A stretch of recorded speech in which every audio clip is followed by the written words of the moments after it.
जय हिंद दोस्तों, welcome to the Maurya classes. आज मैं आपके लिए फिजिक्स का 5वां लेक्चर लेकर के आया हूँ, प्रकाश के प्रवर्तन का। और हमने पिछले वीडियो में दर्पण सूत्र को बारे में जाना था कि दर्पण सूत्र किसे कहते हैं, और उसका प्रूफ आज हम इस वीडियो में करेंगे। तो सबसे पहले दर्पण सूत्र को प्रूफ करने के लिए एक मिरर को बनाते हैं, एक कॉनकेव मिरर। इसको में हम बताए थे कॉनकेव मिरर में यहाँ पर होल होता है, यहाँ पर फोकस होता है, यहाँ पर क्या होता है, सेंटर होता है। ठीक, कॉनकेव मिरर में सबसे फर्स्ट नंबर मिरर फार्मूला को प्रूफ करने के लिए उसका जो इंट्रोडक्शन होता है वो हम सबसे पहले लिखेंगे कि माना कि Mn एक अवतल दर्पण है। लिखेंगे माना कि Mn एक अवतल दर्पण है, अवतल दर्पण है जिसमें फोकस F, वक्रता केंद्र C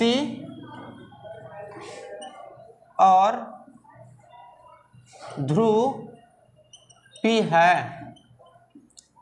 तथा एक वस्तु दर्पण से U दूरी पर स्थित है, U दूरी पर वक्रता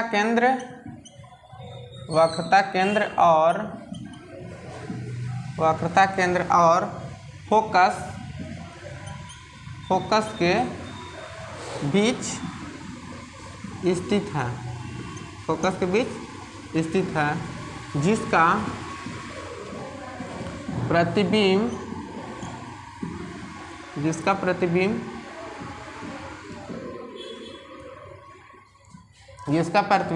भी दूरी पर a डैश बना। हम इसको अब लिखेंगे कि वस्तु क्या है, ए भी एक वस्तु है, और इसका जो प्रतिबिंब है हम बताए थे कि जब वस्तु वक्रता केंद्र और फोकस के बीच स्थित रहता है तो उसका प्रतिबिंब अनंत और फोकस के बीच बनता है। तो एक वस्तु है, ये भी आपतित किरण को हम ले जाएंगे और ले जाने के बाद ये फोकस होकर क्या होगा, गुजरेगा। यह फोकस होकर क्या होगा, गुजरेगा। और एक किरण ध्रुव से ले जाएंगे और यह थीटा एंगल बनाते हुए यहाँ से क्या होगा, गुजरेगा, यहाँ से गुजरेगा। तो यहाँ पर हम चित्र को देखेंगे।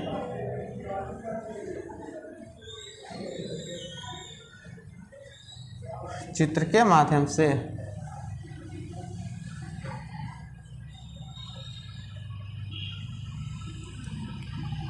इसका प्रतिबिंब कहाँ बनता है, अनंत और वक्रता केंद्र के बीच क्या होता है, बनता है, जो a डैश b डैश इसका क्या करते हैं, नाम देते हैं। फिर हम एक यहाँ पर एक 90 डिग्री का एंगल बनेगा, यहाँ पर एक 90 डिग्री का एंगल बनेगा। हम a डैश b डैश बना, सबसे फर्स्ट नंबर हम प्रूफ करने के लिए ट्रेंगल में चलेंगे। तो हम देखेंगे कि जो ट्रेंगल a b p है, triangle a dash b dash p में चलेंगे। तो सबसे फर्स्ट नंबर त्रिभुज a b p और a dash b dash p में चलेंगे। p में हम देखेंगे कि कोण b डैश जो है, कोण b दोनों 90 डिग्री है, तो एंगल a एंगल b बराबर होगा एंगल किसके, एंगल b बराबर होगा एंगल b डैश के, रीजन क्योंकि 90 डिग्री है। फिर देखेंगे हम लोग कि इसमें जो यहाँ पर क्या है, I है, और यहाँ पर क्या है, R है। तो हम लिख सकते हैं कि एंगल A पी बी बराबर होगा एंगल क्या B dash P A dash. Reason कोण आई बराबर होगा कोण आर। कोण आई बराबर होगा क्या कोण आर। फिर हम बात करेंगे कि जो त्रिभुज जो होगा त्रिभुज ए बी पी समरूप होगा त्रिभुज A dash B dash P का। ए डैश बी डैश पी का हम लिख सकते हैं कि रीजन ए समरूपता से त्रिभुज ए बी पी समरूप होगा त्रिभुज A dash B dash P का। फिर हम लोग नेक्स्ट करेंगे कि A dash B dash P अगर भुजाएं समरूप होती है, यदि त्रिभुज समरूप होती है तो भुजाएं उसकी क्या होती हैं समानुपाती होती है। तो हम इसको यहाँ पर लिखेंगे कि A B by A dash B dash बराबर होगा B P by B dash P. इसको इक्वेशन फर्स्ट लिखेंगे। फिर हम लिखेंगे कि फिर इक्वेशन चल देंगे कि यहाँ पर फिर दूसरे ट्रायंगल में चलेंगे। फिर यहाँ पर एक आपतित किरण है जिसका नाम यहाँ पर क्या है एक्स। एक्स एक आपतित किरण है, एक्स एक आपतित किरण है और एक्स से बीपी लंब एक्स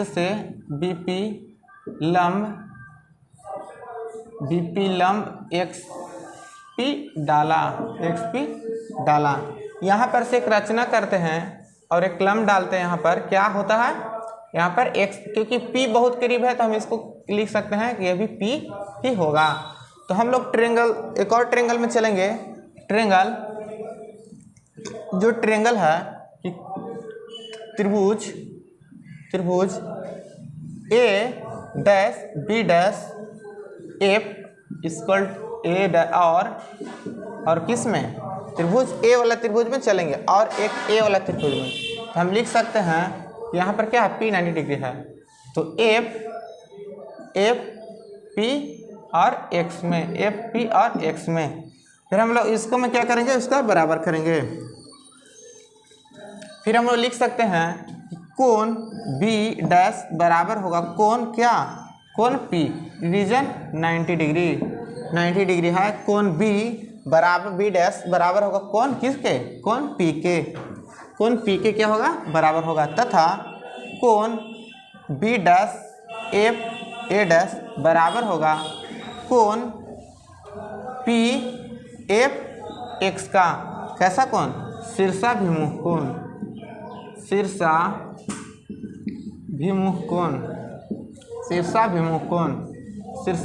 कोण से क्या होगा एंगल बराबर होगा। तो हम लिख सकते हैं ए समरूपता से कि triangle A dash B dash F समरूप होगा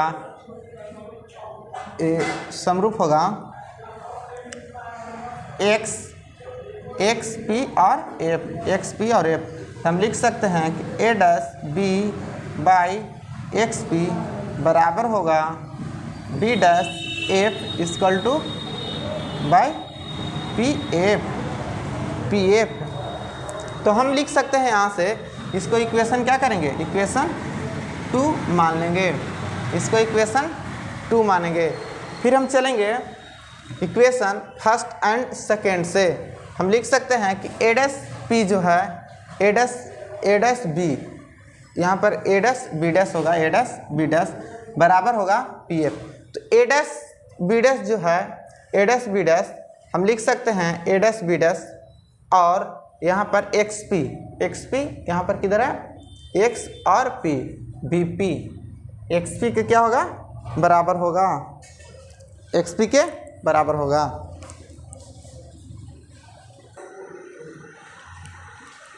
इसको क्या हम लिख सकते हैं यहाँ पर हम लिख सकते हैं कि X P X P by A dash B dash बराबर होगा P F by B dash F.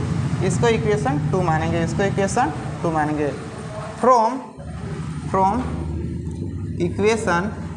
Equation first and second, from equation first and second, equation 1 और 2 से हम लिख सकते हैं कि ए बी जो है बराबर होगा एक्स पी के। देखिए इसका जो हाइट है जो ए बी है वो किसके बराबर होगा, एक्स पी के बराबर। तो हम लिख सकते हैं ए बी की जगह पर क्या लिख सकते हैं, एक्स पी, या एक्स पी के जगह पर ए बी लिख सकते हैं। तो इक्वेशन सेकेंड से कि एक्स पी की जगह पर ए बी लिख सकते हैं, A B by A dash B dash बराबर होगा P F by B dash F. हम यहाँ पर लिख सकते हैं इक्वेशन ये कहाँ से लिखे हैं, समीकरण 2 से। समीकरण 2 से यहाँ पर देखिएगा कि एक्स पी के जगह पर हम क्या लिख दिए हैं, ए बी। एक्स पी के जगह पर क्या लिख दिए हैं, A B by A dash B dash P F by B dash F. हम लिख सकते हैं अब इक्वेशन समीकरण क्या से, समीकरण 1 से हम लिख सकते हैं कि ए बी बटा ए डैश पी बराबर है, ए बी बटा ए डैश पी इसका बराबर है बी पी बटा B dash P, B P बटा बी डैश पी। तो हम लिख सकते हैं यहाँ पर कि लिख सकते हैं कि जो बी पी बटा बी डैश पी बराबर होगा P F by B dash F के, इसको इक्वेशन थर्ड मानेंगे, अब हम लिखेंगे सभी को, हम बताएंगे कि कौन क्या है।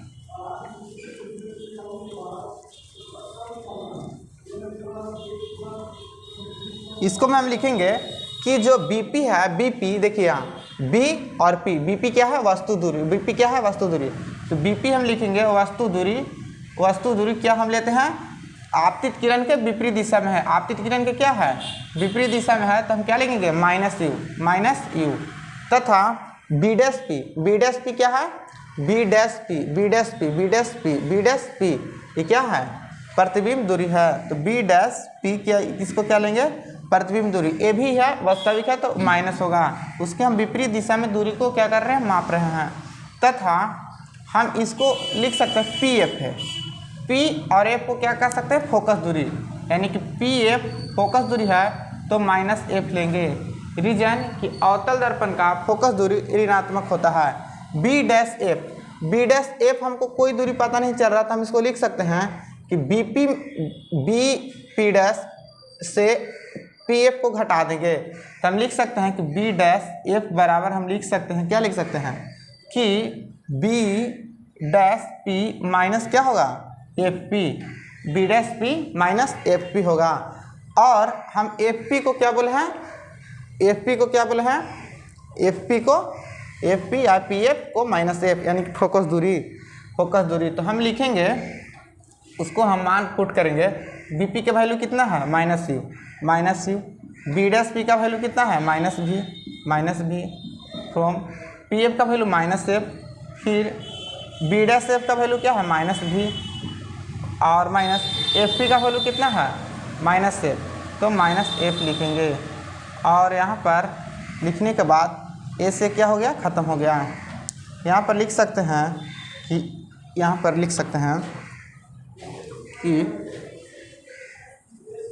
क्या लिख सकते हैं, यू बाई भी बराबर होगा एफ माइनस एफ बाई भी माइनस भी प्लस एफ, यानी कि क्रॉस मल्टीप्लिकेशन करते हैं तो यहाँ पर एफ जो है बी एफ पी क्या होगा, फोकस दूरी क्या होता है, ऋणात्मक होता है, तो माइनस लिए। और बी डैश पी में से ए वाला को क्या किए हैं, हटाए हैं। तो ध्यान में रखा जाए कि माइनस यू भी बराबर प्लस यू एफ बराबर होगा माइनस यू भी एफ माइनस भी एफ, इसको ए साइड लाएंगे तो लिख सकते हैं हम माइनस यू भी बराबर होगा माइनस भी एफ माइनस क्या होगा, माइनस भी एफ, और अब इसको ना ले जा रहे हैं तो माइनस यू एफ है, अब हम माइनस कॉमन लेंगे तो यू भी बराबर हो जाएगा V F plus U F, V F plus U F. फिर हम चलेंगे लिखेंगे कि दोनों तरफ यू वी एफ से भागा देने पर, दोनों तरफ यू वी एफ से भागा देने पर, दोनों तरफ यू वी एफ से भाग देने पर यू वी एफ से भाग देने पर हम भाग देते हैं यू भी एफ से भाग दें, इसको तरफ भी एफ लिखें, वी एफ बाई यू भी एफ प्लस यू एफ लिखें और यू भी एफ। हम देखेंगे कट जाएगा, कट गया, वी एफ से वी एफ कट गया, यू एफ से यू एफ कट गया। हम लिख सकते हैं कि 1/f इक्वल टू होगा 1/u प्लस 1/v। ये क्या हो गया, मिरर फार्मूला को क्या हो गया, प्रूफ हो गया। हम लोग मिरर फार्मूला को क्या कर दिए, प्रूफ कर दिए। पिछले बार ही 2022 में ही ये फार्मूला को प्रूफ करने के लिए 5 मार्क्स में पूछ दिया था, इसके वजह से इसका प्रूफ कर दिए। ये बहुत ही इजी है, आप लोग को इसको बार बार आप बनाइएगा तो ये बन जाएगा। इसको बनाने के लिए ज़्यादा नहीं, आप लोग को याद रखना है कि वक्रता केंद्र और फोकस के बीच क्या रखेंगे, वस्तु को रखेंगे। वक्रता केंद्र और फोकस के बीच वस्तु को रखेंगे। रखने के बाद जो ट्रायंगल ए वाला है इसमें चलेंगे, इस ट्रायंगल में चलेंगे। फिर इसके बाद ए ट्रायंगल और इस ट्रायंगल को क्या करेंगे, समरूप करेंगे। और उसके बाद ट्रायंगल इसको और इसको क्या करेंगे, समरूप करेंगे और इक्वेशन को क्या कर देंगे, बराबर कर देंगे। बराबर करने के बाद क्या हो जाएगा, आंसर आपका आ जाएगा। ऐसे ही कॉन्वेक्स मिरर में भी मिरर फार्मूला को प्रूफ किया जा सकता है। तो कॉनकेव या कॉन्वेक्स मिरर में भी फार्मूला को क्या किया जा सकता है, प्रूफ किया जा सकता है। अब हम बात करेंगे आवर्धन का। आवर्धन क्या होता है, हम लिखेंगे आवर्धन, और आवर्धन को भी क्या करेंगे, प्रूफ करेंगे। हम आवर्धन को जानेंगे, मॉडिफाई।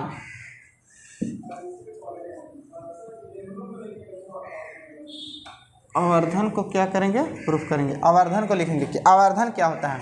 ये 2 मार्क्स का कभी कभी पूछ देता है कि आवर्धन क्या होता है। आवर्धन क्या होता है, तो लिखेंगे किसी दर्पण में प्रतिबिंब की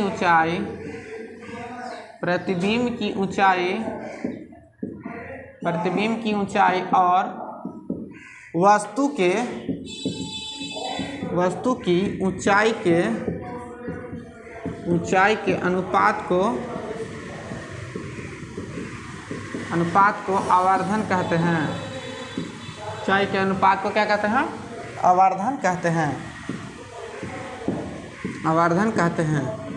यदि किसी दर्पण में वस्तु की ऊंचाई हाइट ऑफ ऑब्जेक्ट HO और प्रतिबिंब की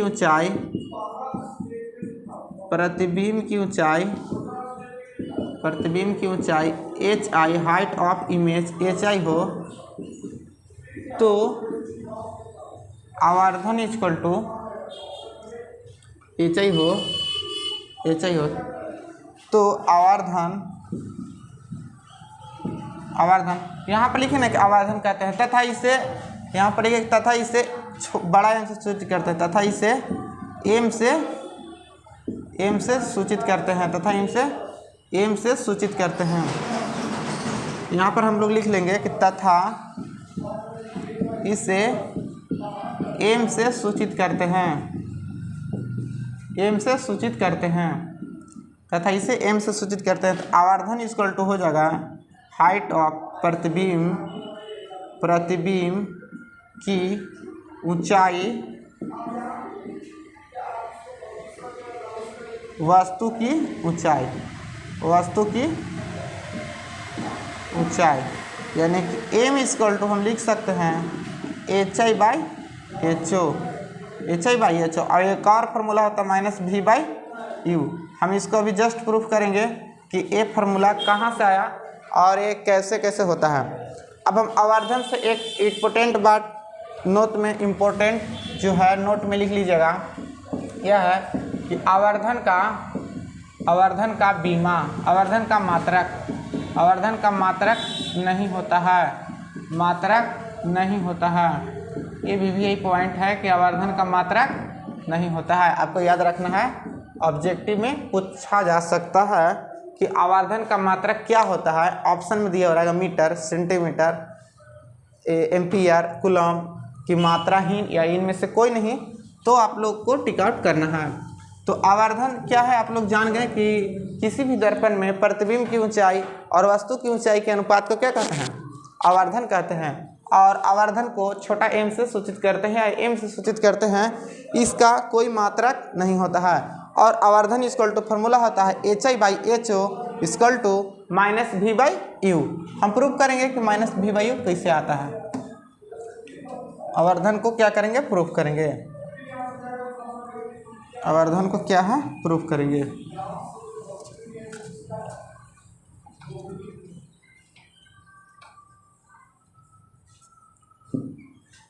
आवर्धन को हम लोग क्या करेंगे, प्रूफ करेंगे।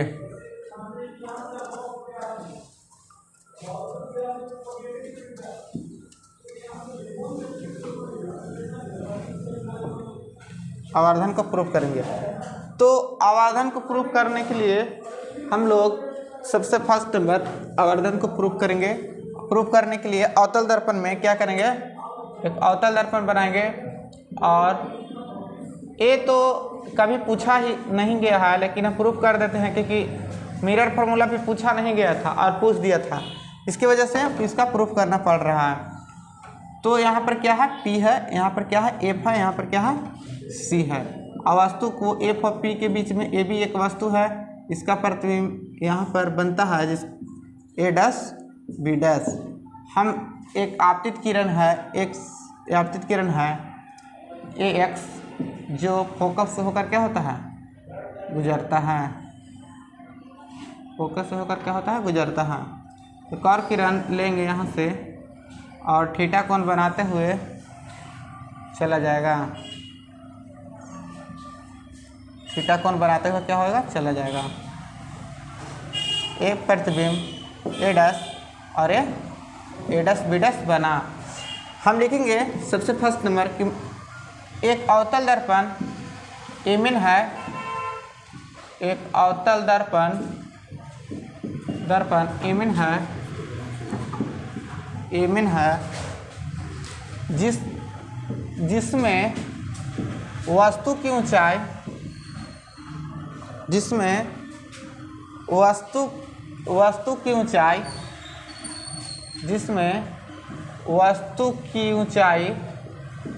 वस्तु की ऊंचाई हाइट ऑफ ऑब्जेक्ट HO है और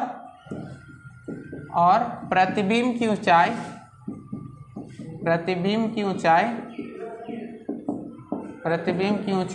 HI है तथा वस्तु दूरी U तथा प्रतिबिंब दूरी क्या है, भी है। तो हम ट्रेंगल उसी प्रकार चलेंगे कि ट्रेंगल ABP और ट्रेंगल ABP और A', B', में कोण B बराबर होगा कोण B' इक्वल टू 90 डिग्री। कोण ABAPB बराबर होगा कोण A'B' का। रीजन कोण I इक्वल टू कोण R का। आपतन कोण और परिवर्तन कोण का मान आपस में क्या होता है, बराबर होता है। तो AS समरूपता से ट्रेंगल ABP समरूप होगा A'B',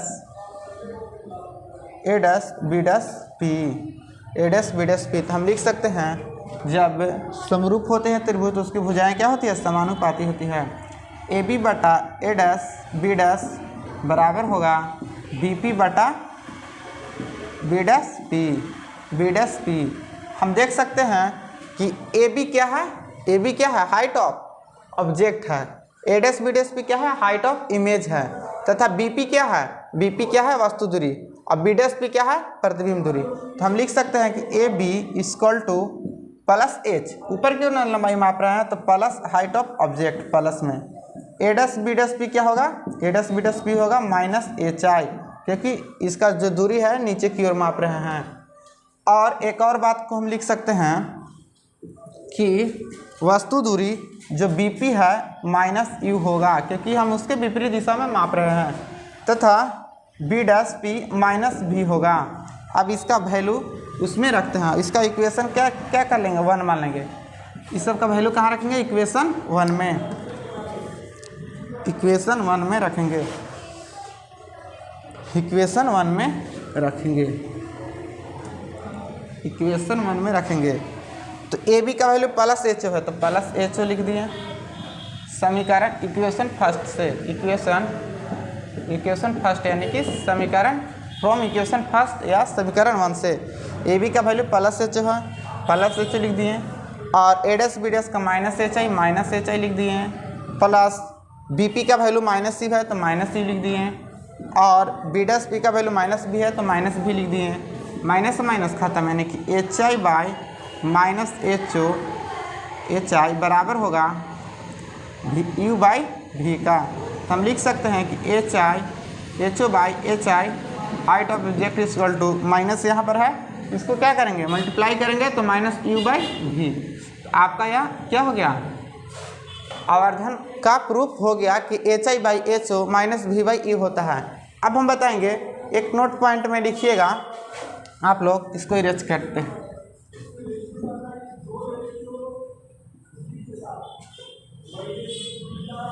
आप लोग को बताएंगे कि आवर्धन अगर ऋणात्मक होता है तो प्रतिबिंब कैसा बनता है, अगर आवर्धन धनात्मक दिया हो तो प्रतिबिंब कैसा बनेगा, और भी को क्या लेंगे? भी को हम लोग क्या लेंगे? नोट पॉइंट में लिखेगा कि अगर आवर्धन यानी एम का जो मान है का मान ऋणात्मक हो तो वस्तु का प्रतिबिंब क्या होगा? वस्तु का प्रतिबिंब वास्तविक होगा, वास्तविक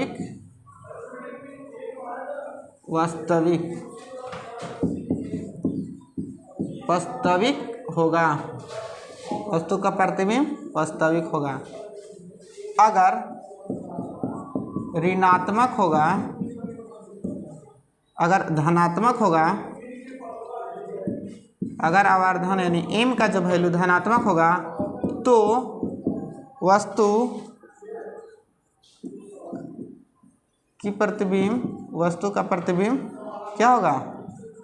वस्तु का प्रतिबिंब काल्पनिक होगा। अब इसका हम प्रूफ करेंगे कि प्लस रहता है तो काल्पनिक क्यों होता है, और माइनस रहता है तो वास्तविक क्यों होता है। हम जानते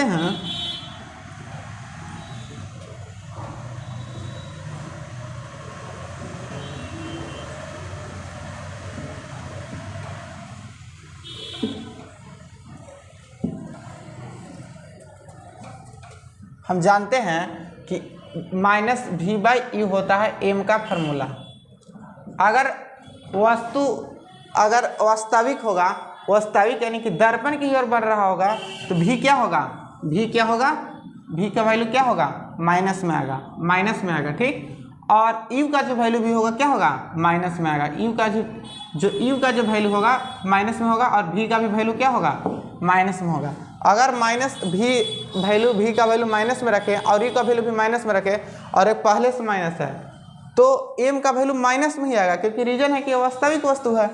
अगर काल्पनिक होगा तो दर्पण की दूसरी ओर बनेगा, यानी कि जो दर्पण से जो इमेज की जो दूरी है, जैसा कि फिगर से एक समझाना चाहते हैं कि एक वस्तु है और इसका प्रतिबिंब दर्पण के इस ओर बना, दर्पण के ये इमेज है ए डैश, ये वस्तु है, इसका इमेज ए डैश बना, तो जो प्रतिबिंब दूरी जो मापेंगे वो क्या होगा? प्लस में होगा।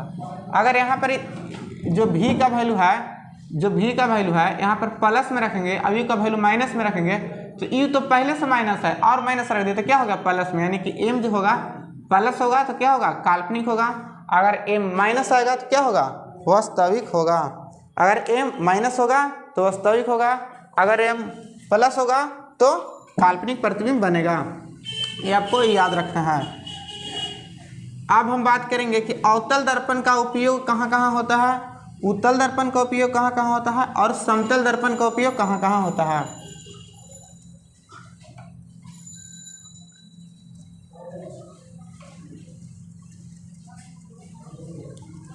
अवतल, उत्तल और समतल दर्पण का उपयोग हम लिखेंगे। अवतल दर्पण का उपयोग, अवतल दर्पण का उपयोग, दर्पण का उपयोग। पहला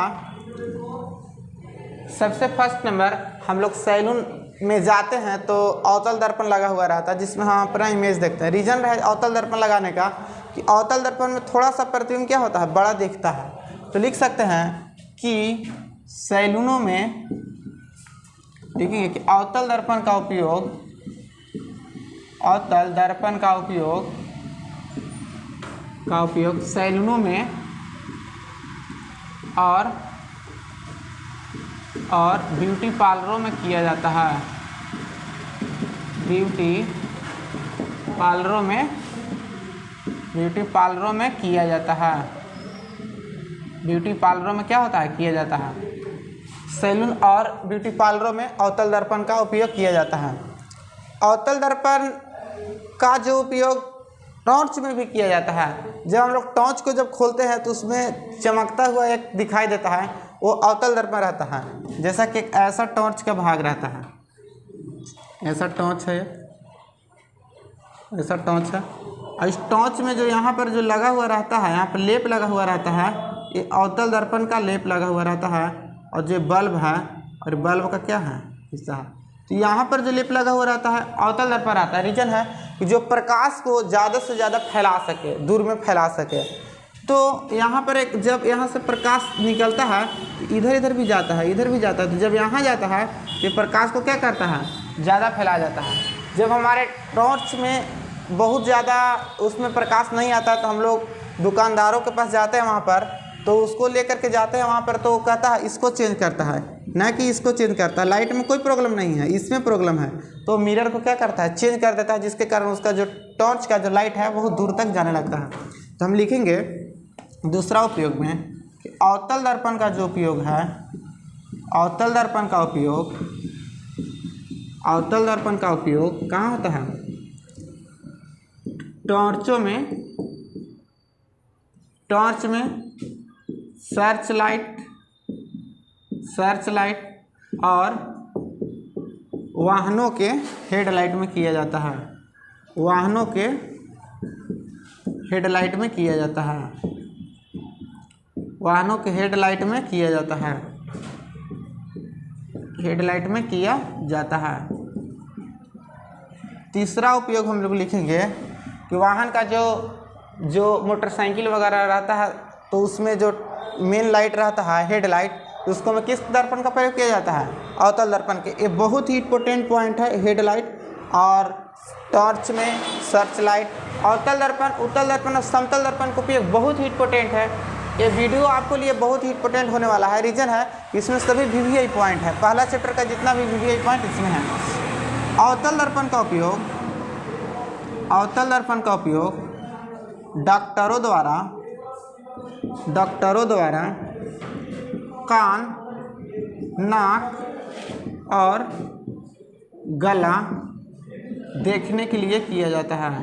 गला में अगर फंस जाता है तो हम लोग आँख दिखाने जाते हैं तो आँख में एक मिरर लगा हुआ रहता है, उसके तहत हमको क्या करते हैं उसको देखते हैं। तो अवतल दर्पण का उपयोग डॉक्टरों द्वारा कान, नाक और गला देखने में किया जाता है, देखने में किया जाता है, देखने में किया जाता है। और एक अवतल दर्पण का उपयोग एक और होता है, 4 पॉइंट में लिखेंगे कि अवतल दर्पण का उपयोग, अवतल दर्पण का उपयोग, अवतल दर्पण का उपयोग सौर भट्टियों से, सौर भट्टियों से ऊष्मा ऊर्जा प्राप्त करने के लिए किया जाता है। ऊष्मा ऊर्जा प्राप्त करने के लिए किया जाता है। प्राप्त करने के लिए किया जाता है। सौर भट्टियों से ऊष्मा ऊर्जा प्राप्त करने के लिए किया जाता है। जैसा कि हमको बहुत सारा प्रकाश की आवश्यकता है एक जगह पर, तो हम लोग अवतल दर्पण का रखेंगे, जिसके कारण सभी किरणें क्या होगी, सोखने लगेगी और किरण को क्या करेंगे, जैसे कि इस प्रकार से हम लोग इस प्रकार से बनाएंगे इमेज को।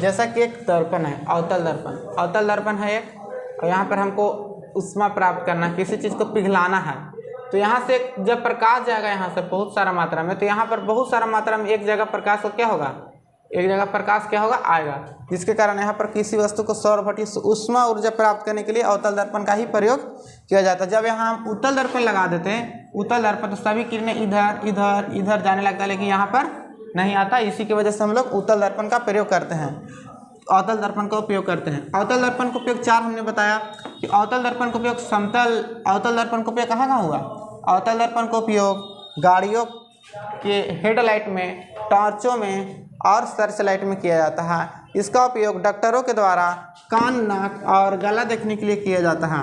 इसका उपयोग ब्यूटी पार्लर और सैलूनों में किया जाता है। इसका उपयोग सौर भट्टियों से ऊष्मा ऊर्जा प्राप्त करने के लिए किया जाता है। ये 4 पॉइंट हम लोग ध्यान में रखें। अब उत्तल दर्पण का उपयोग कहाँ कहाँ होता है, इसका लिखेंगे। उत्तल दर्पण का उपयोग, उत्तल दर्पण का उपयोग सबसे फर्स्ट नंबर साइड मिरर के रूप में, साइड मिरर, साइड मिरर के रूप में, मिरर के रूप में अवतल दर्पण का उपयोग किया जाता है। अवतल दर्पण का उपयोग किया जाता है,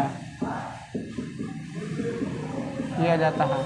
हम लोग बताए थे कि ये जो अवतल दर्पण का उपयोग साइड मिरर के रूप में किस लिए किया जाता है। साइड मिरर क्या होता है, हम लोग गाड़ी में देखते हैं कि जो लाइट लगा हुआ रहता है गाड़ी के जो साइड में, तो उसी को साइड मिरर के रूप में उत्तल दर्पण का उपयोग किया जाता है। क्योंकि हम लोग जो एरिया रहता है हम लोग को देखने के लिए छोटा रहता है और हमको बहुत सारे एरिया को पीछे देखना रहता है, तो बहुत सारे दृष्टि विस्तार को छोटा करके दिखाने के लिए उत्तल दर्पण का प्रयोग किया जाता है।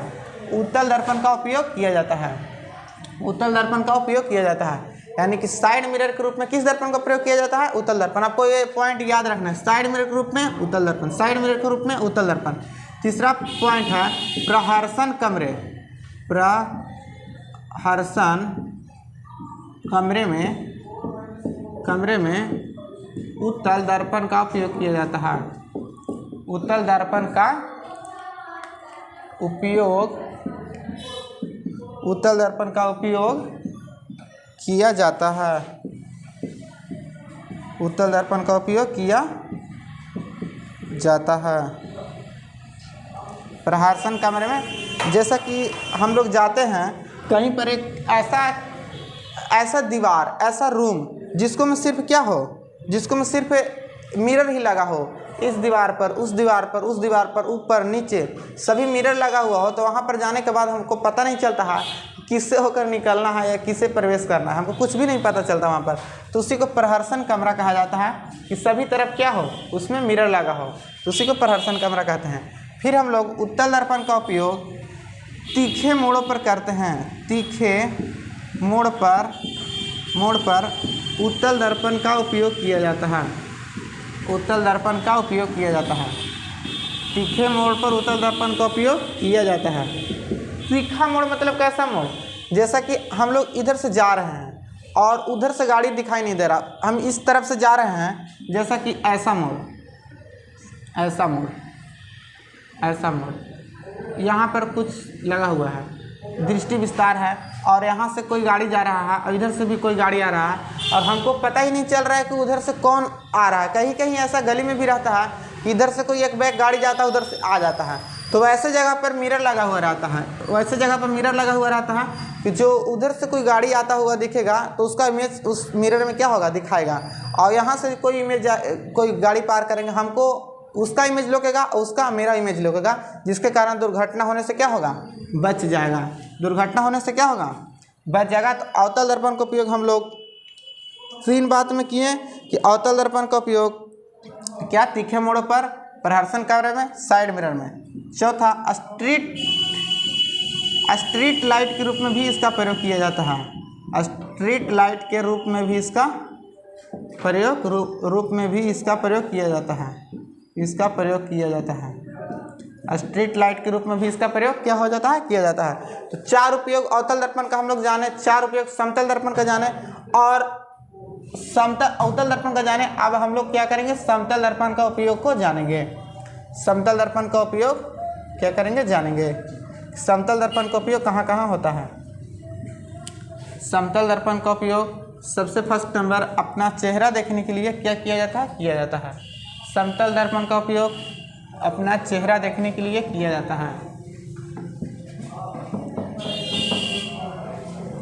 सबसे फर्स्ट नंबर इसका उपयोग समतल दर्पण, plane mirror, the use of plane mirror. इसका उपयोग घरों में चेहरा देखने के लिए किया जाता है। घरों में चेहरा देखने के लिए हम लोग जिस दर्पण का प्रयोग करते हैं किया जाता है वह उत्तल दर्पण ही होता है, किया जाता है। इसका उपयोग बहुमूर्तिदर्शी में किया जाता है। बहुमूर्तिदर्शी में किया जाता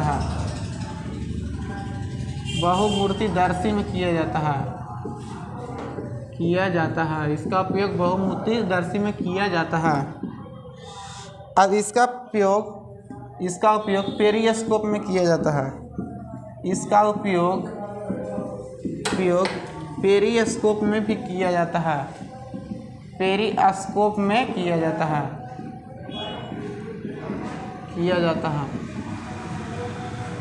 पेरिस्कोप में भी किया जाता है। इसका उपयोग पेरिस्कोप में किया जाता है, बहुमूर्तिदर्शी के रूप में किया जाता है। आप लोग को ये उपयोग क्या करना है, याद करना है। इसका उपयोग कहाँ किया जाता है, पेरिस्कोप में किया जाता है। आप लोग को ये सभी दर्पणों का उपयोग पता चला होगा कि अवतल दर्पण का उपयोग कहाँ करते हैं, उत्तल दर्पण का उपयोग कहाँ करते हैं, समतल दर्पण का उपयोग कहाँ किया जाता है। अब आप लोग को सबसे चैप्टर ए जो समाप्त हुआ और आप लोग को जितने भी एनसीईआरटी में जितने भी न्यूमेरिकल होंगे हम उसको लेकर के आएंगे नेक्स्ट वीडियो में। और आप लोग लगातार इसी तरह से बने रहिए और आप लोग नोट्स एक बनाइए और नोट्स को बार बार क्या कीजिए, याद कीजिए। और याद करने से क्या होगा, उसको बार बार देखते रहिए। देखने से क्या होगा कि आपको याद होगा बहुत जल्दी, आप भूलेंगे नहीं। भूलना तो सभी कोई भूल जाता है और उसको बार बार रिपीटेशन करने से कोई भी चीज़ क्या होता है, याद रहता है। तो आप बार बार रिपीटेशन करें। फर्स्ट चैप्टर आपका प्रकाश का परिवर्तन, द रिफ्लेक्शन ऑफ लाइट, ये पूरा एंड हो चुका है। इसमें जितने भी न्यूमेरिकल होंगे वो गोलीय दर्पण से हो, समतल दर्पण से हो, जो भी न्यूमेरिकल एग्जाम में ऑफ व्यू से जितने भी पूछे जाते हैं तो उसको हम लोग क्या करेंगे, नेक्स्ट वीडियो में डिस्कशन करेंगे। आप लोग के लिए वीडियो देखने के लिए बहुत बहुत धन्यवाद। इस वीडियो को ज़्यादा से ज़्यादा शेयर करें। Thank you.